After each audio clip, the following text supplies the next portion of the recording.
est-ce que les textes, est-ce qu'on peut détourner les textes de leur signification et de leur portée, que ce soit dans le domaine des constitutions, dans le domaine théologique, est-ce qu'il y a un risque à ce que les textes soient récupérés dans un sens qui ne correspondait pas à leur intention première? C'est le problème de l'interprétation. L'interprétation, notamment par... Alors, vous étiez là quand on a parlé des témoins. Ouais. Donc le problème, c'est ça, les gens qui sont a priori exclus du texte et qui veulent entrer dans le texte. J'appelle la différence entre la démarche exclusive, un texte normalement qui est toujours exclusif. Par exemple, même les 10 commandements, au départ, c'est un mode de vie qui est proposé à une population donnée. Bien sûr. C'est pas vrai pour tout le monde. Non. D'ailleurs, personne ne prétend légiférer pour tout le monde. Hein, si on impose des lois en France, elles ne sont pas valables aux États-Unis. Bien sûr. Bon. Donc, toute forme de formulation est réservée dans un certain contexte à une certaine population et ne vaut pas pour d'autres populations. Oui, ça veut dire que les lois américaines ne sont pas pareilles que les lois françaises. On est d'accord, Jacques. Ouais. Et qu'on ne peut pas... par exemple, actuellement, les Français voudraient que certaines lois concernant je sais pas, Google soient appliquées. Oui. Enfin, il y a une volonté comme ça de récupérer des choses quand ça nous arrange. Ouais, bien sûr. Bon. Alors, nous avons parlé tout à l'heure de... Alors, moi, ce qui m'intéresse, pour en dire un peu sur une question de William, qui s'appelle William, c'est le faux prophétisme. Oui. C'est-à-dire, le texte, non seulement peut ne pas être récupéré, ou peut être récupéré, mais il peut aussi être interprété comme correspondant à une époque donnée, qui n'est pas l'époque pour laquelle le texte était prévu. Ouais, l'époque actuelle, quoi. L'époque du passé et l'époque actuelle, c'est ça que tu veux dire, Jacques? Non. Le texte. À quel moment, quand par exemple un texte est prophétique par définition, il ne correspond pas à la réalité du mot, il ne prévoit pas quelque chose d'immédiat. D'accord. Puisqu'autrement il ne serait pas prophétique. Bien sûr. Donc il annonce quelque chose qui va venir. Comme dirait notre ami Jean-Paul, il est dans la préfiguration. Alors il aime bien le mot préfiguration. Ouais, c'est pas mal. Ouais. Est-ce que préfiguration c'est la même chose que prophétisme? C'est une autre question. Mais en tout cas, le problème c'est qu'effectivement, un texte, par exemple, moi je suis allé très loin puisque je dis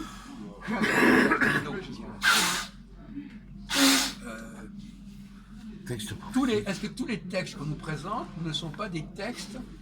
Il faut distinguer entre la prophétie et l'interprétation de la prophétie. Par exemple, Jésus, est-ce qu'il est prophète? Il interprète une prophétie. Bien sûr. Est-ce qu'il devient prophète parce qu'il a interprété une prophétie? Non. Lui, il n'a rien interprété, il est venu, il a accompli, c'est tout, il a fait des c'est ça. Donc il a interprété une prophétie. Ah oui. Les gens qui le... lui il peut-être a pas. plutôt réalisé. C'est en lui que c'est réalisé. Oui, non mais, autrement dit, alors, là, ça devient compliqué, effectivement, il a réalisé cette prophétie, et les gens ont dit qu'il correspondait à la prophétie. Voilà, que c'était lui le... Voilà. D'ailleurs, dans le credo, vous connaissez bien le credo chrétien? Un petit peu. Vous le récitez tous les jours. Normalement, un petit peu. Mais... À un moment donné, on dit conformément aux Écritures. Ouais. Vous connaissez la phrase? Oui. C'est intéressant. Oui, c'est intéressant. C'est-à-dire qu'il s'est passé ceci et cela conformément aux Écritures. C'est vrai. C'est-à-dire qu'en fin de compte, on s'est conformé aux Écritures. Alors justement, pour moi, c'est une interrogation. Il s'est passé ceci, cela, comme selon les Écritures. J'ai l'impression que les gens boivent ce qu'il y a dans la Bible, comme si c'était des choses certaines, qui s'étaient déroulées et autres. Comment on peut apporter autant de crédit à la Bible? Moi-même qui suis d'une région catholique, comment on peut accorder autant de crédit?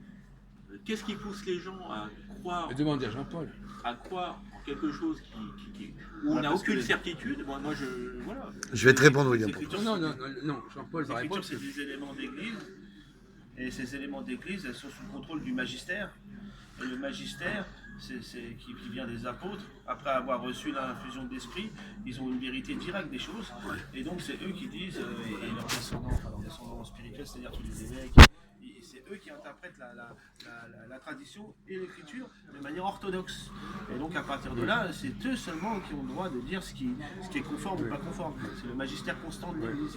Donc pour toi, il n'y a aucun doute. C'est pour ça qu'il n'y a aucun doute. Pour toi, il n'y a aucun doute. Parce qu'on a la foi, on doit bien sûr croire Non. au magistère constant. C'est un argument d'autorité. Ouais, un argument d'autorité. Mais effectivement, ça nous renvoie à nos discussions précédentes. Et donc, les textes de l'Église, ces éléments d'Église doivent rester entre les mains de ces autorités. Et les protestants ont volé les éléments d'Église, c'est-à-dire l'Ancien et le Nouveau Testament. Ils les ont détournés et ils les ont interprétés d'une manière non conforme. C'est pour ça qu'ils protestent, c'est qu'on les appelle les hérétiques. Voilà. Maintenant, William, je vais répondre à ta question.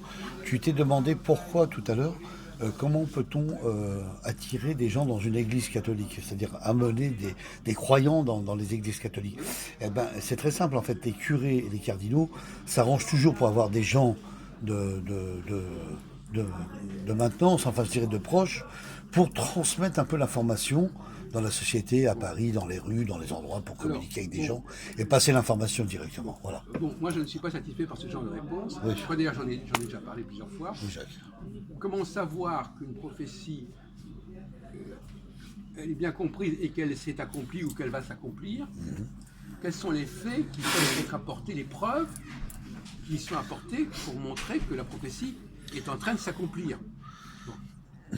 Alors, tout à l'heure on a parlé du réel et du vrai, et je disais que le réel, c'est des choses qu'on peut fabriquer soi-même. Tout à fait.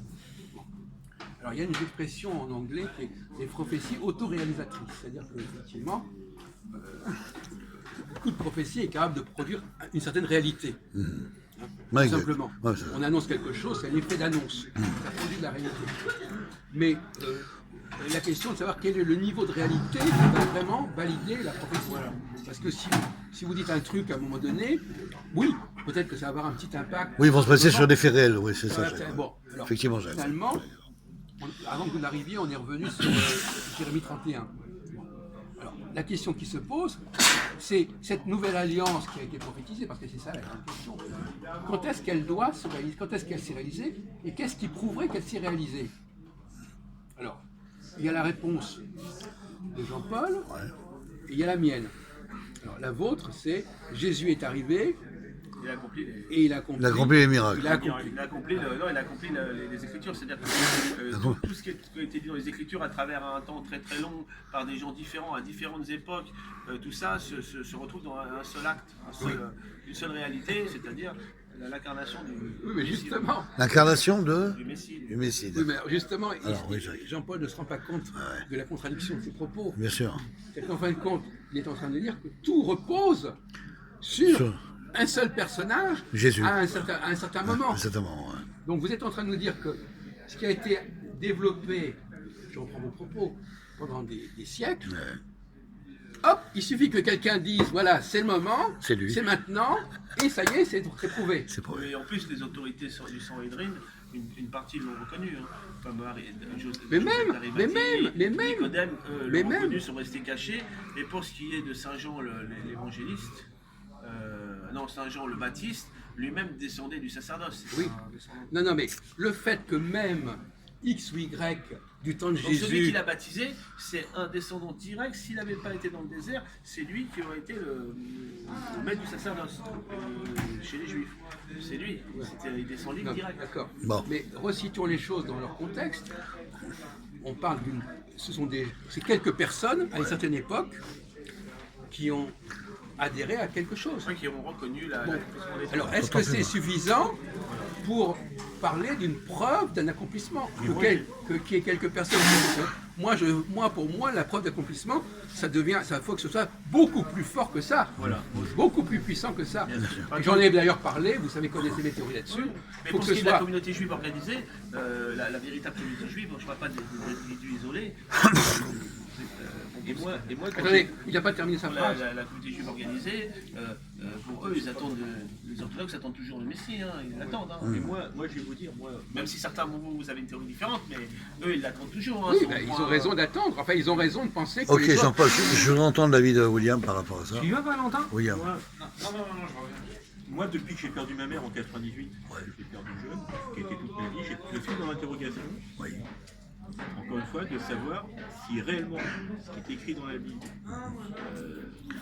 est réel, ce qui vraiment nous est dit est réel. Donc je suis allé interroger directement un prêtre, et j'ai dit, vous vous rendez compte, si tout ça est une supercherie, et le prêtre m'a répondu cette phrase,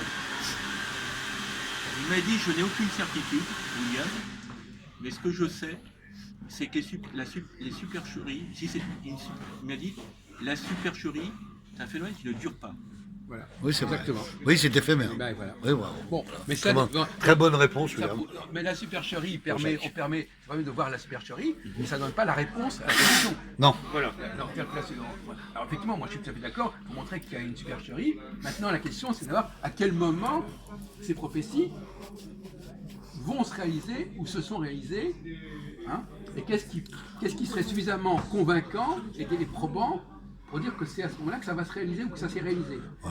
Et ça ne peut pas être seulement l'histoire d'un homme qui se prétend ceci ou cela et qui va se conformer à ce qui avait été annoncé. Oui, je comprends. Comment la force des Écritures résiste à l'effet du temps. Et ça, c'est ça qui me fascine un peu quand même. Alors le paradoxe, mon cher William, c'est que on ne s'aperçoit qu'une prophétie est fausse que quand elle se réalise vraiment. Eh oui. Si par exemple vous dites que quelque chose va avoir lieu, vous dites ça a eu lieu, et on s'aperçoit en réalité que ce qui avait été prophétisé, ça a eu lieu 300 ans plus tard, vous dites après coup, ah ben c'était faux. Ah, si je vous dis par exemple, bah oui, si je vous dis que quelque chose, parce que souvent on va faire naître de manière prématurée, on va dire de façon prématurée que la prophétie s'est réalisée.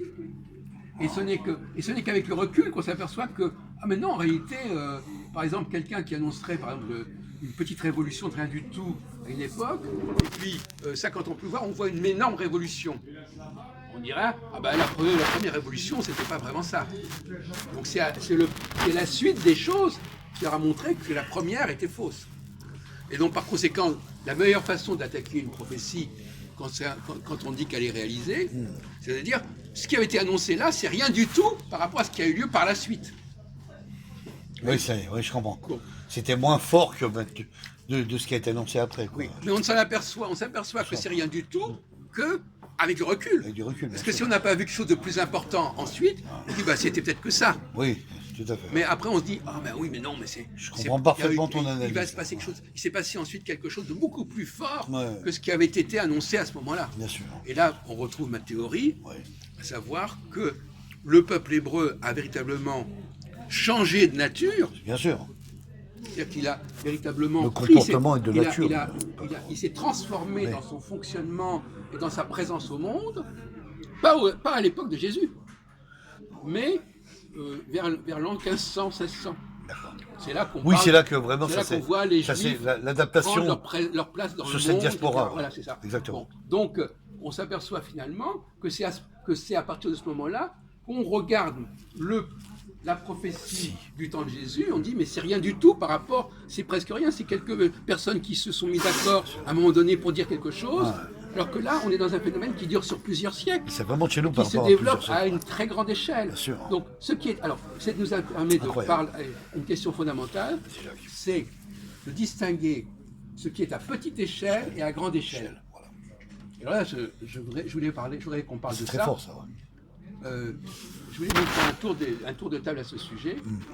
Est-ce qu'il y a des gens qui fonctionnent à petite échelle et d'autres à grande échelle? Ah oui, bien sûr. Petite échelle, ça veut dire quoi, travailler à petite échelle? À petit niveau. C'est par exemple quelqu'un un travail très limité. C'est le problème de l'espace-temps. Ils ont un petit espace-temps. C'est ça. Ou alors ils ont un grand espace-temps. Un petit espace-temps, par exemple, j'ai discuté avec un type l'autre jour, il me dit, moi, je vis au jour le jour. Ça, c'est pas mal. Je vis au jour le jour, donc les enjeux, c'est ce que je vais faire dans la journée. Bon, moi, ma petite journée, ma petite situation. Et d'autres qui vivent sur un tout autre plan. Donc, effectivement, pour la personne qui vit dans un petit espace-temps, ce qui s'est passé au temps de Jésus, ça fait sens. Mais c'est un petit espace-temps. Bien sûr. Pour un petit groupe, une personne qui dit qu'elle a fait ceci, qu'elle est cela, etc. La personne qui vient avec un grand espace-temps, elle, ça ne lui suffit pas. Elle veut un truc beaucoup plus gros, beaucoup plus long, beaucoup plus fort. Et qui, en plus, ne dépend pas, et ça, c'est dommage, Beaucoup plus démonstrateur je n'ai pas aussi. participé à nos discussions tout à l'heure, qui ne dépend pas d'une manipulation locale. Bien sûr. Qui ne dépend pas, on parle tout à l'heure, on opposait réalité Et vérité. Voilà. La vérité, Et- c'est quelque chose qui ne dépend pas de moi. Non. Quand je dis, par exemple, la Lune est là, on a eu toute une discussion là-dessus, la Lune, elle est là, mais est-ce que c'est aussi vrai que le fait que ce bouquin soit là? Voilà. Cet objet soit là. Voilà. Bon, c'est pas du tout le même ordre. Cet objet, je peux le prendre, je peux l'enlever, etc. Il est tactile. Maintenant, la Lune, je ne peux Lune, pas la bouger. Voilà. Elle est, Donc, elle est abstraite, donc, elle est sphérique. il y a- On ne peut pas la toucher. Il y a une, donc il y a une réalité beaucoup plus lourde, Ouais. beaucoup plus forte, et puis il y a une petite réalité qui est quelque chose qu'on peut fabriquer comme ça, sur mesure. On annonce un truc, on crée un petit parti, Il trouve un peu on faire. discute un petit peu, et puis voilà, on se met d'accord là-dessus. Voilà. Mais vous, cher ami, vous êtes dans la certitude ou dans l'incertitude? Ah, moi, je suis dans la certitude et à la fois dans l'incertitude. Ça dépend des sujets, ça dépend des questions, ça dépend sur quoi, ça voilà. Là, par exemple, Il est dans la certitude qu'il va t'assurer un café, mais il est dans la certitude que tu vas lui en assurer un. Voilà. mais tout ça, c'est des rapports financiers, mon petit Jean-Paul. Voilà. Bon, mais pourquoi non, mais on n'est pas en train de parler de questions personnelles, etc. Par contre, en revanche, effectivement, j'avais proposé, Attendez, Jacques, Alors. par exemple, Jacques, excusez-moi de vous interrompre, mais l'heure approche pour tout le monde. On ne sait pas quand. Vous ne vous interrogez pas vous-même, c'est pas qu'un sujet qui vous préoccupe quand même? attendez, je me rapproche de quoi? De Ah, l'heure de la mort, c'est ça? l'heure de la mort, d'accord? Ça ne vous préoccupe pas? Si on en a parlé tout à l'heure, on a dit que... Non mais vous, Oui, personnellement. on en a parlé Non, tout à l'heure. non, écoutez, je suis désolé, c'est pas... Attendez, on peut pas mélanger tous les débats en même temps, mon vieux, hein. Je suis désolé. Là aussi, vous êtes un peu intempestif, hein, pour dire la vérité. Oui. Non, mais je veux Vous dire... vous dispersez, il a quoi. un truc dans la C'est- tête, ouais, voilà. il faut qu'on parle de son Voilà, truc, c'est ça. voilà. Il se disperse, Voilà, l'individu n'importe quoi. veut Non, changer de désolé, sujet, c'est comme gentil, ça, hein. comme ça. Pourquoi pas ça? Voilà. Et Pourquoi pas si, pourquoi Et voilà. on occupe du cheminement on est dans la post-mortem. digression, à aller un peu plus de digression, et pourquoi pas... Au lieu d'aller dans ton sens de sujet que tu Non, proposes. non, mais bon, il est indiscipliné. Ouais. Il est un peu perdu ce garçon, mais un peu, ça. Bon, alors, Un peu dérouté, non, on mais va en dire. plus, ça peut énerver les gens qui sont là. Bien sûr. Parce que si on n'est pas sérieux, on ne se fait pas respecter. Ouais, ça fait, Bon, alors je suis désolé. Bon, ça fait alors, désordonné. Ouais. Alors, je suis en train de terminer ce point-là. Nous sommes pas. Il y a des gens qui ont. Les gens qui sont en quête de vérité sont des gens qui ne se contentent pas des apparences qui Bien peuvent sûr. être fabriquées sur le moment. Oui. Ils ont une exigence de science, une exigence de solidité des choses qui est beaucoup plus élevée. Bah, l'apparence ne Alors, donne pas effectivement, l'intelligence forcément. Donc, quelqu'un qui a une petite exigence va se contenter de peu, Voilà. de quelques éléments, quelques personnes qui vont dire une chose, etc. Quelqu'un qui a une grande exigence, donc qui a un autre espace-temps, il veut le chercher à un autre niveau, lui, ça ne va pas lui suffire. Et, bon. Et c'est le débat qu'on a avec les Gilets jaunes, c'est ça aussi. Ouais, bien C'est la sûr. fameuse histoire, fin du mois, fin du monde. Ouais, voilà. Hein? Alors, les gens qui ont un petit espace-temps, c'est la fin du mois, et les gens qui ont un grand espace-temps, c'est la fin du monde. Et il y a un choc entre ces deux catégories de personnes qui correspondent à deux tempéraments différents. Bien sûr. Ou par exemple, vous êtes plutôt fin du mois ou fin du monde, William. William, est-ce que vous voulez qu'on vous parle de tout? De moi? Non, mais je veux dire, non, mais je vais illustrer notre discussion en montrant que selon, dis-moi comment tu parles des choses, et je saurai si Je te dirai qui tu es. Je saurai si tu es dans un petit espace-temps, à la fois, qu'est-ce que c'est le petit espace-temps? C'est un temps court et aussi un groupe de gens limité. Un temps bref. Un espace-temps long, un grand espace-temps, c'est un temps long avec beaucoup de gens qui sont concernés. Et en plus, plus le temps, alors, et dans le petit espace-temps, on est dans la manipulation. Ouais. Parce qu'il suffit et c'est tellement petit qu'on peut manipuler les gens. On peut faire croire aux gens certaines choses. Quand c'est dans le grand espace-temps, on peut beaucoup moins manipuler. On monopolise l'espace-temps. Voilà. Et donc à ce moment-là, on passe. Et là, le doute est moins fort. Moins fort. Ouais. Bon, même un récit de miracle, bon, ben, on peut raconter qu'il y a eu un miracle, etc.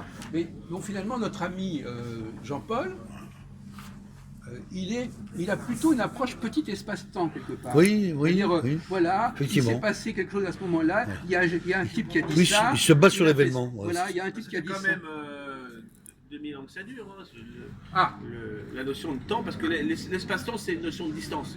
Là c'est une notion de temps tout court. Donc 2000 ans, c'est quand même pas mal de temps. Hein. Qu'est-ce qu'il y a 2000 ans? Qu'est-ce qu'il y a 2000 ans? Bah, le christianisme, 2000 ans. Quoi. Ah oui. Oui, alors effectivement, c'est vrai, c'est la raison Bien sûr. de cet argument. Bien sûr, je suis Effectivement, d'accord. d'ailleurs, je l'attendais, cet Ouais. argument. Effectivement. Puisque, alors c'est pas, à la limite, il est en train de dire, c'est pas tellement le problème de Jésus qui se pose, c'est le fait que ça a continué. Voilà. Donc finalement, à la limite, c'est même pas, c'est la continuation de l'Église qui prouve la valeur de Jésus Oui, ça aurait et pu pas s'arrêter. Jésus. Ça aurait pu s'arrêter. Voilà. Oui, mais c'est la continuité, tu as raison. C'est la Jacques, continuité. L'argument, on n'est plus en train de prouver. C'est l'Église qui prouve l'existence de C'est Jésus. ça, ouais. Puisque l'Église dure, et si elle dure, ça veut dire que Jésus, qui était au départ de cette Église, est le vrai prophète. Voilà. Et c'est pour ça, et c'est pour cela que On on le- a répondu, il y a les supercheries qui ne durent pas. Les supercheries, ça ne dure pas. Alors on peut dire que le christianisme n'est pas une supercherie, Voilà. puisque ça ne dure pas. Voilà. Voilà. Je l'ai dit. Bon. Très bien. Alors, Très bien moi, souligné, alors, William. moi, je ne suis pas d'accord avec ça, mais j'aimerais bien. Là, il est en train de dormir. Ouais, c'est vrai, j'ai un coup de pompe. Ah oui, d'accord. Bon, alors. Réveillez-vous, Jean-Marc. Et, Qu'est-ce que vous avez à dire sur le christianisme? On Vous vous avez écoute. suivi, vous suivez pas j'essaie de suivre. Oui, C'est d'accord. pas facile. Et pour l'instant, vous avez à ce stade-là, vous avez des choses à nous dire sur la question de le petit espace-temps, le grand espace-temps. Temps. Je suis tout à fait d'accord. Comment? Je suis tout à fait d'accord sur cette notion de grand espace-temps et de petit espace-temps. Oui. Et, Et qu'est-ce que vous pensez de l'argument qui a été soulevé par Jean-Paul. le sieur Jean-Paul, à savoir que la durée de l'Église, ça prouve qu'on est dans le grand espace-temps. Alors on aurait un paradoxe. On a en quelque sorte, au départ de l'Église, on a quelque chose de presque anecdotique, de très faible, mais qui va produire. C'est un peu la souris qui provoque la montagne, et non pas la montagne qui accouche de la souris. C'est-à-dire que c'est le point de départ est très fragile. C'est quelques témoignages, à un moment donné, dans un petit groupe, dans une petite ville, etc. Et ça a donné l'Église. Donc c'est l'Église qui valide, l'existence même de l'Église à travers 2000 ans d'histoire, valide le point de départ. Est-ce que le point de départ peut être validé par ce qu'il va donner, par exemple? on n'est pas tout à fait au point d'arrivée. Parce que il y a un déclin de l'Église, il y a des divisions internes très importantes. On se demande si l'Église ne va pas s'autodétruire. Justement, c'était une des problématiques du Concile Vatican II. C'est est-ce que l'Église n'est pas en train de s'autodétruire? Et cette autodestruction n'est pas encore tout à fait réalisée. Alors moi je suis pas d'accord avec ton avis, Jean-Marc, parce que je vais te dire pourquoi, Marc. Parce que j'ai visité certaines églises, tu vas comprendre tout de suite. L'église par exemple qui est à Porte de Cléancourt, Jules Geoffrin, il y a quand même les statues de notre communauté israélite. Hein. On a quand même Moïse qui a été sculpté, on a Jésus, on a les prophètes. Elles y sont les statues réelles. Voilà. Donc une église s'autodétruire, c'est utopique ce que tu me dis parce que ça n'a pas de sens et la religion elle continuera dans sa continuité et l'information continuera dans cette versée pour cette population. Enfin, Voilà, c'est ça que je veux c'est dire. gentil, mais enfin bon, c'est gentil, mais c'est pas pas faire l'argument de Marc n'est pas faux. C'est pas parce qu'il y a des églises qui existent aujourd'hui que ça prouve qu'il a tort. Hein, Ils ne vont pas s'autodétruire, Jacques. Faut arrêter de dire des Non conneries. mais attends, on parle pas de l'église en tant que monument. Pas de monument, oui. On parle pas très de. bien, très bien, non mais c'est. Ah, bah, excusez-moi, j'ai vu ça comme ça. Non mais c'est n'importe quoi. Ah bon On parle de l'église avec un grand E, l'église, pas l'église de Jules Geoffrin ou je sais pas quoi. Non mais bon, alors là c'est vraiment, c'est presque, bon. Alors franchement là on s'attendait pas à celle-là. Hein. Non, mais moi j'avais compris comme ça. Mais je savais qu'il avait compris comme ça. Oui. Je Non, veux dire, mais c'est presque inouï, c'est Faut presque, pas rigoler avec ça, c'est Jean-Paul, presque parce que inouï. Il y a quand même des articles qui ont été faits quand même sur le Parisien et le Monde Figaro où l'État français avait décidé de détruire les églises Mais parce on qu'il s'en n'y avait plus de fout. croyants. Mais c'est même pas la Faut question. arrêter de Ils ont délirer, été hein. détruits. C'est pas Voilà. la question. Voilà, faut le dire aussi. C'est pas la question de l'église. Ils sont détruits, C'est pas l'église Ça matérielle. ne concerne pas le monument. Non, pas Voilà. vraiment. Non mais bon, non. Ça concerne plutôt Oui. l'église en tant que. Le texte. Non, quand institution Institution historique, humaine, c'est pas qu'il y ait tel et tel monument qui soit détruit ou pas détruit. Enfin, c'est curieux qu'on ait pu comprendre ça, franchement. Ça... Par exemple, le troisième secret de Fatima, Oui, tel qui a été révélé par l'Église, prévoit l'assassinat d'un pape. oui.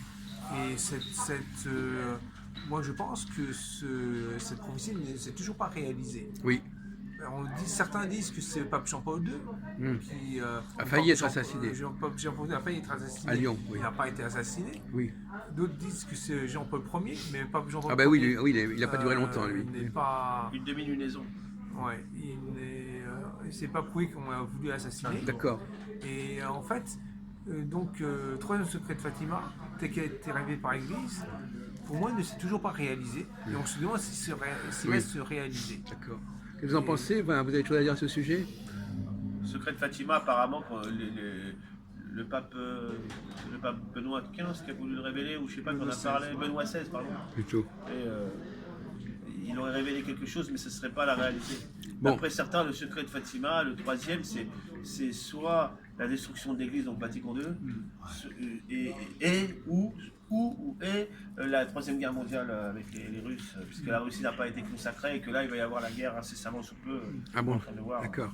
Enfin, d'après tous les analystes. Alors, je voudrais qu'on revienne sur l'argument quand même très fort, très intéressant de Jean-Paul, à savoir, est-ce que la durée de l'Église valide tout le système chrétien?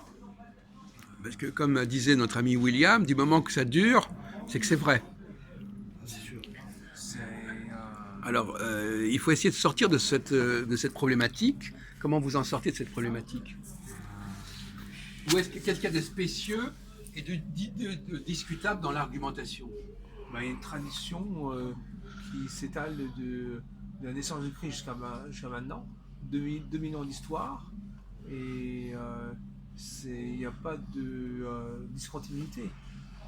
Donc, Par exemple, les protestants introduisent quelque chose de nouveau. Oui, ça c'est vrai. Et il y a entre la naissance de Christ et la naissance du protestantisme, qu'est-ce qui se passe? Il y a 1500 ans, Oui. comment ils pourraient se rattacher au christianisme des origines, puisqu'ils ont été coupés de 1500 ans? Ils n'ont pas été coupés de 1500 ans, Parce qu'ils sont les héritiers de... Alors ils ont inventé la notion d'église invisible qui serait dans l'église visible, Ah oui, voilà. pour pouvoir justifier justifier la chose. Les arguments fallacieux, bien sûr. Ouais.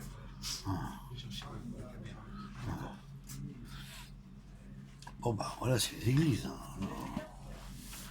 C'est pas pareil dans le synagogue, c'est totalement Alors, différent. Elle est là. On est tous dans les textes, mais il n'y a pas de.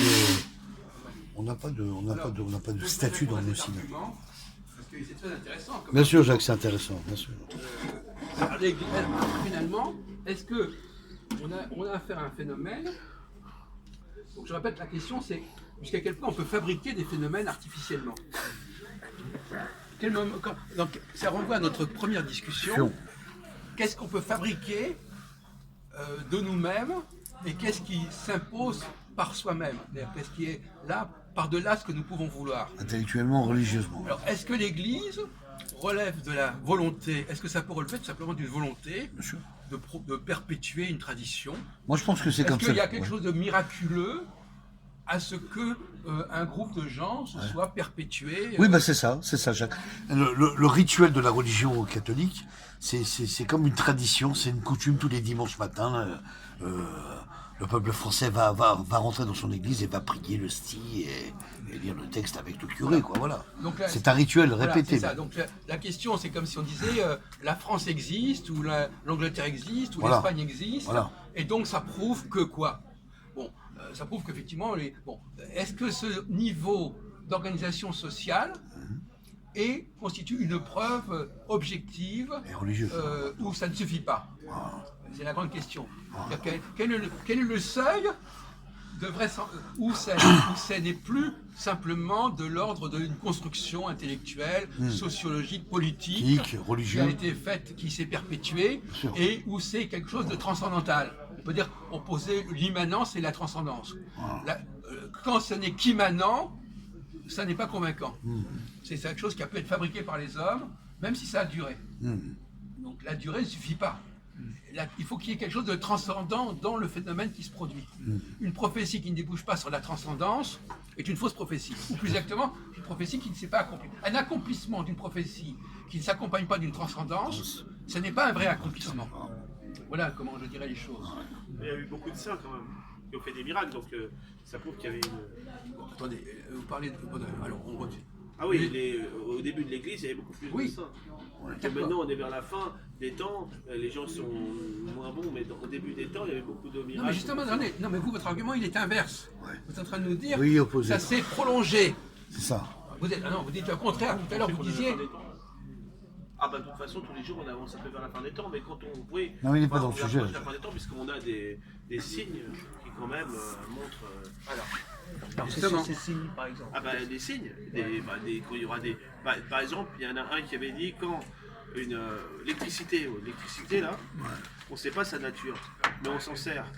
Et apparemment, elle serait liée au monde préternaturel des démons. C'est-à-dire que dans le monde préternaturel, qui existe bien et qui est invisible, il y a un phénomène qui se passe, et il y a des conséquences dans le monde, dans notre monde, le monde terrestre. Et l'électricité serait une conséquence de ça. Et l'électricité, elle sert à faire fonctionner des machines. Donc c'est diabolique là, dit Christophe. C'est... Mais disons que quand beaucoup de machines Ça fait quand même pas mal de temps déjà. fonctionneront avec cet élément qui est lié au monde préternaturel, là on sera vers la fin des temps et là on est en plein dedans puisque là on est dans quand même un bon développement de l'informatique et de la modélisation des ordinateurs. Ah, mais enfin, bien avancé. Oui, d'accord. Une autre chose. Oui, d'accord, Jean-Paul. Non, mais d'accord, mais enfin, c'est lié comme. Oh, quand les gens deviennent obèses, il y a beaucoup de gens obèses, il y a plusieurs signes. Ça va être plus. Non mais d'accord, bon, alors... C'est lié quand même à l'intelligence humaine, hein, je suis désolé quand même. Hein. Bon, voilà. Alors, je vais continuer, Ouais, mais je vais changer de caméra.